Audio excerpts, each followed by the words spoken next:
Good evening, everybody. It's me, April, with Diversity and Equity in Education. And you all also know that I sit as the chair for SEC. And for April's Beauty Bar, April Cobb Consultant, and so on and so forth. I won't be before you all long today.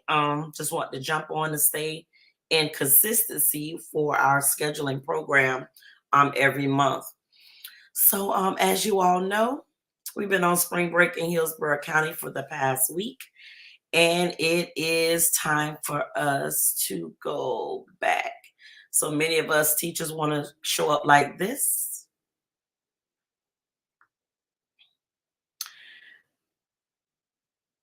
But unfortunately, we got to do more like this. Slide on in and snatch them kids in the classroom and get started with academics.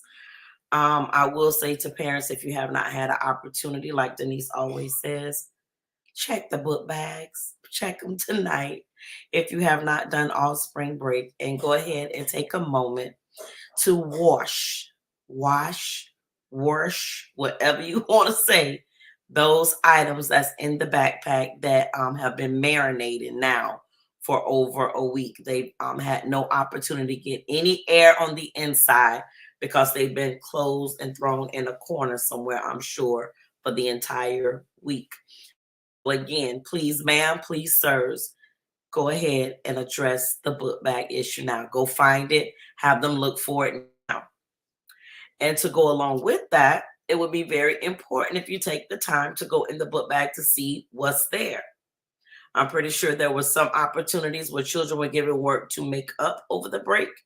And if we did not look in the book bags until now, go ahead and shut down the games now and have your child work on as much as they can till they fall asleep, because they've been up doing midnight madnesses and 4 a.m.s on various gaming systems or their phones. So please don't make it seem as though they cannot take the time to go ahead and spend those extra amount of minutes remaining before we have our wake up and head back into the good old schoolhouse.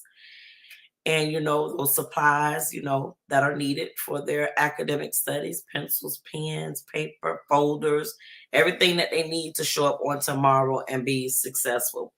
Because again, we've been off for a week, so everybody should be well rested. So again, please, ma'am, please, sirs, go ahead and help your child be prepared for a very successful first day back. And parents, there's no need for them to be off an additional day unless, I will say, unless they are ill. Because the flu bug or whatever, that new strand of whatever it is, because I'm no medical doctor, going around is taking people out. Not meaning I'm killing them, but it's taking them out as it relates to them feeling well at one moment, and then all of a sudden they're feeling really ill with the sore throats, coughing, and fever. So again, if they are ill, please keep them home, because there's one teacher and there's many of them. So when they arrive with all those different versions of whatever it is that they have, it creates a sabotage for the one that teaches the many. So just keep that in mind. And it was also something else I wanted to say. What was it? I can't remember at the moment.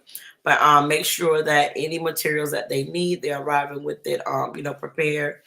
And remind them what the expectation is on buses, because there's been, right before we left out for spring break, there had been a plethora of videos that surfaced on social media, majority on Instagram and TikTok, where the kids are just going above and beyond to be disruptive on the bus. Like it's pretty simple. Sit down, put your earbuds in, the things that y'all want to do while in school, and relax, ride, look out the window. I don't know. They even have air conditioning on the bus now, so for majority of them. So you can't even say you're hot for the majority of the students. So parents, we have to do our parts. We. One of mine now partake in riding the bus on a daily basis, either there or back, to give them some breaks, not both ways, but in most cases, either there or back. And the bus stories are horrific. So We have to do our part. We have to do our part. And outside of that, I really didn't have much to say. I just know that as we go back into school this upcoming week, the quarter ends on Friday. So third quarter. I mean, we have less than 100 days of school left. So what we doing? At this point, if you don't know if your child is projected to be retained and you know they have not been bringing home homework, no studying, no nothing, something should be quite alarming, especially if you've not seen a report card all year long, meaning first 9 weeks, second 9 weeks, or quarters, however you want to reference them, or looking at the first semester. If you have not seen a report card or any type of tool that your child's school may use if they're private school to display whether or not they're progressing or the lack thereof, that's a problem. I mean, you're not showing up for your kid, but that's a whole nother story as well. We all got to do our part. So again, at this time, it should be a clear depiction whether or not your child is being considered as the trajectory is your child could be possibly being retained. And I would hope that there has been communication between guidance and parents to be able to say that, because it's not something that necessarily comes from a teacher, because there's a combination of things that happens in order for a child to be declared to be retained. So yeah, but I will say this: don't wait for them to reach out if you have questions.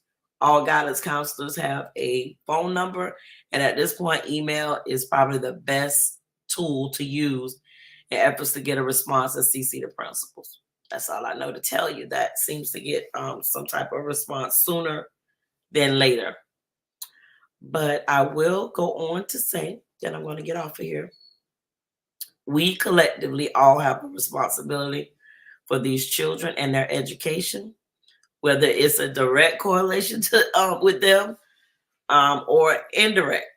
And what does that look like? Meaning parents have a direct alignment with those kids. They live with them for the most part.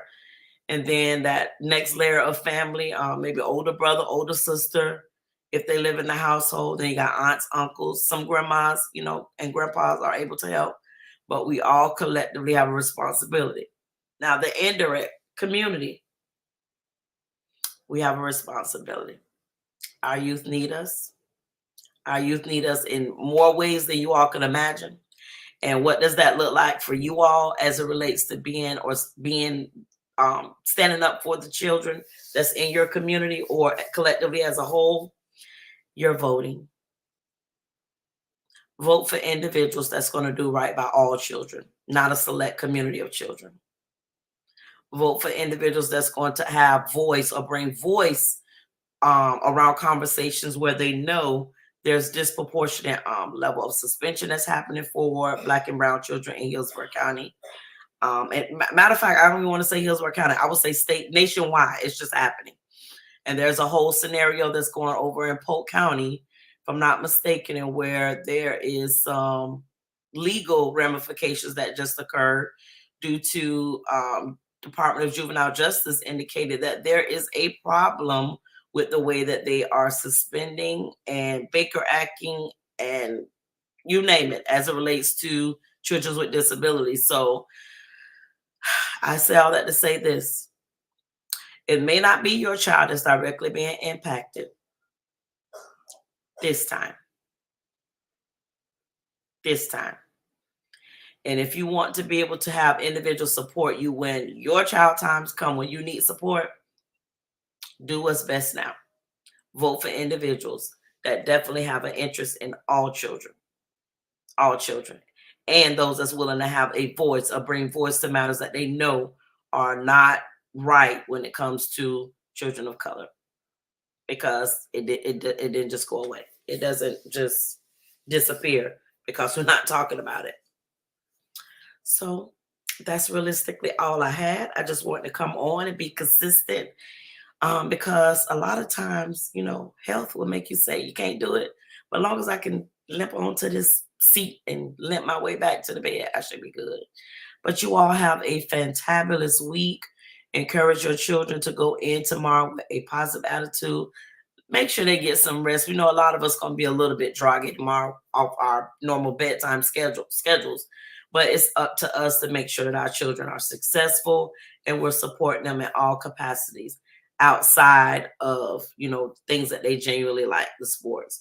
We have more of a responsibility to support them academically, because our ultimate goal is to prepare for them for successful lives as young adults, then adults, and so on and so forth. And as my friend girl always says, because our children deserve better. You all have a great remaining evening. As you all can see, I'm a little bit stumbling over my words. The pain, the pain, the pain. But I will get through. You all have a good day. And remember, school is tomorrow. There's no need for them to take another day off. You all have a very, very great remaining of the evening. And go get the book bags now. All right, now. Have a good one.